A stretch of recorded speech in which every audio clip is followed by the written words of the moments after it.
جزء آخر من قضية الحرية بالنسبة لي هي الحرية المتعلقة بالتعبير، حرية التعبير. من حق الناس أن تقول ما تشاء في غير الفساد الأخلاقي، الدعوة إلى الأفكار، الاعتراض على الدولة، الاعتراض على الحاكم، الاعتراض حتى على الإسلام ما عندي مشكلة به، حتى الاعتراض على الله تعالى وعلى رسول الله. من حق الإنسان أن يختار الدين الذي يراه، ومن حقه أن يختار الطائفة، يريد أن يكون شيعي سني درزي هو حر، ومن حق كل إنسان أن يعبد الرب الذي يختاره بالطريقة التي يختارها، فلا تمنع كنائس ولا تمنع معابد ولا من حق الناس ولا يواجه. أنا حتى على العفو يعني حتى حد الردة أنا بالنسبة لي لا أعترف به أنه حد ديني، يعني أعتبره حد واضحة. ردة من إمام من أئمة الإخوان المسلمين، ده طارق السويدان، فهمت؟ ده بيقول لك إنه من حق الإنسان، قال في قضية التعبير، عرفت؟ يعني بمنهج طارق السويدان الرسم النبي صلى الله عليه وسلم المجرمين الكفار ديل، ده من حقهم ولا ما من حقهم؟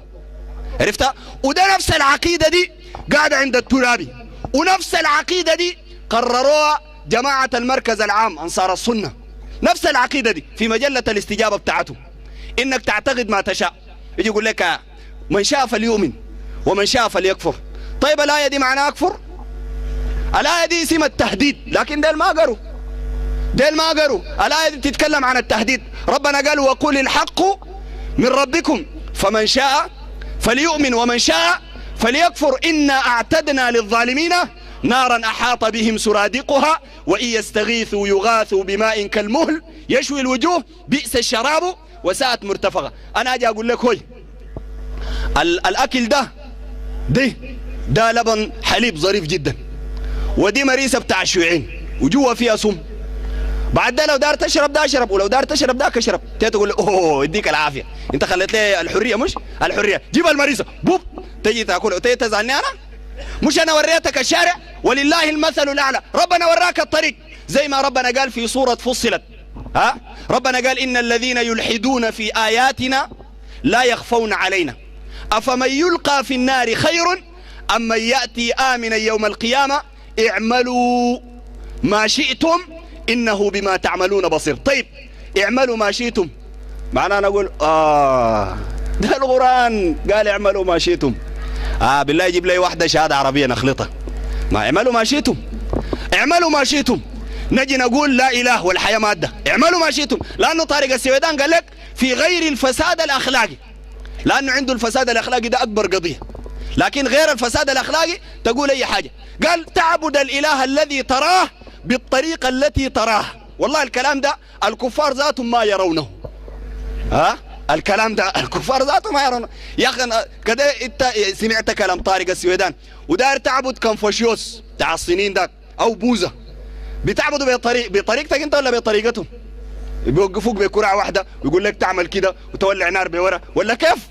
لو جيت دار تصلي صلاة المسلمين بيخلوك مش بيطقوك في راسك؟ ده قال بليد ساكت يا أخ، ده المجموعة من المجارمة، عرفت؟ وليه يا اخواننا ليه بقول لك حريه الاعتقاد؟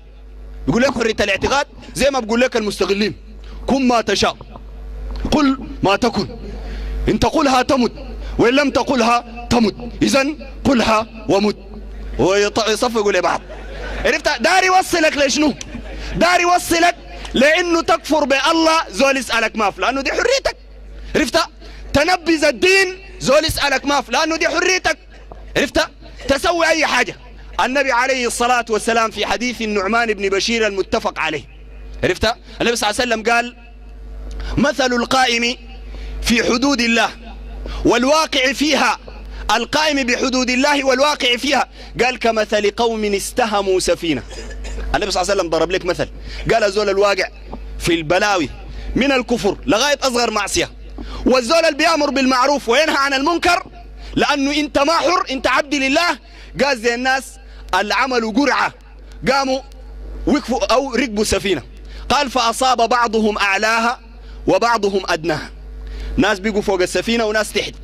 قال وكان الذين في أدناها إذا أرادوا أن يستقوا ماء مروا على من فوقهم، لما يجي يشربوا مويه بيطلعوا للفوق يشيلوا من البحر ويشربوا.